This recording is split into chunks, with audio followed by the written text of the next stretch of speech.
ఇక నల్గొండ జిల్లా వార్తలు ఒకసారి చూద్దాం. నల్గొండ జిల్లా ఎస్సీ/ఎస్టీ స్పెషల్ కోర్టు సంచలనమైనటువంటి తీర్పు ఇచ్చింది. రాష్ట్రంలో సంచలనం కలిగించినటువంటి ప్రణయ్ హత్య కేసులో ఒకరికి మరణశిక్ష, మరొక ఆరుగురికి యావజ్జీవ శిక్ష విధిస్తూ కోర్టు తీర్పు వెల్లడించడంతో సర్వత్రా కూడా హర్షాతిరేకాలు వ్యక్తమయ్యాయి. 2018లో ప్రణయ్ ఒక యువకుడిని అత్యంత దారుణంగా హత్య చేయించారు. మారుతున్న ఒక వ్యక్తి తన కూతురు కులాంతర వివాహం చేసుకున్నటువంటి కోపంతో పగమించుకొని సుఫార్ గ్యాంగ్ చేత ప్రణయ్ అనేటువంటి ఒక యువకుడిని అత్యంత దారుణంగా హత్య చేయించారు. ఆ ఘటన అప్పట్లో సంచలనం కలిగించింది.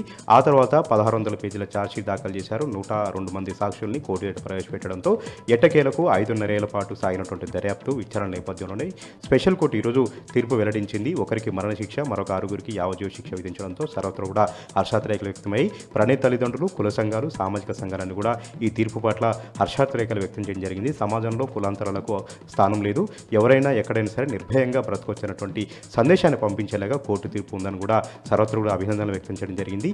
ఈ కేసులో కష్టపడ్డటువంటి పోలీసులకు, న్యాయమూర్తులకు కూడా యావత్ సమాజం కృతజ్ఞత తెలిపింది. ఇక యాదాద్రి భువనగిరి జిల్లా వార్తలు ఒకసారి చూద్దాం. యాదాద్రి లక్ష్మీనరసింహస్వామి ఆలయంలో ప్రత్యేక పూజలు నిర్వహించారు రాష్ట్ర గవర్నర్ జిష్ణుదేవ్ వర్మ. ఈరోజు ఉదయాన్నే ఆలయానికి చేరుకొని గర్భాలయంలో ప్రత్యేక పూజలు చేసిన అనంతరం బ్రహ్మోత్సవంలో పాల్గొన్నారు, శేషవాహన సేవలో పాల్గొన్నారు. అదేవిధంగా మహాపూర్ణాతి కార్యక్రమం, యాగశాలలో కూడా ప్రత్యేకంగా పూజా కార్యక్రమాలు నిర్వహించారు. యాదాద్రి ఆలయంలో గత 10 రోజులుగా బ్రహ్మోత్సవాన్ని అంగరంగ వైభవంగా నిర్వహించారని కూడా గవర్నర్ జిష్ణుదేవ్ వర్మ అభినందించారు.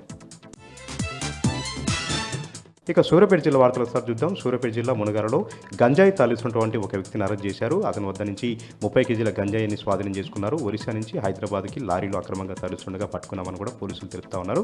గత కొంతకాలంగా హైదరాబాద్ టు విజయవాడ జాతీయ రహదారిపైన అక్రమంగా గంజాయి రవాణా సాగుతుంది. పక్కా సమాచారంతోనే ఈ వ్యక్తిని పట్టుకున్నామని కూడా మునగాల పోలీసులు తెలిపారు.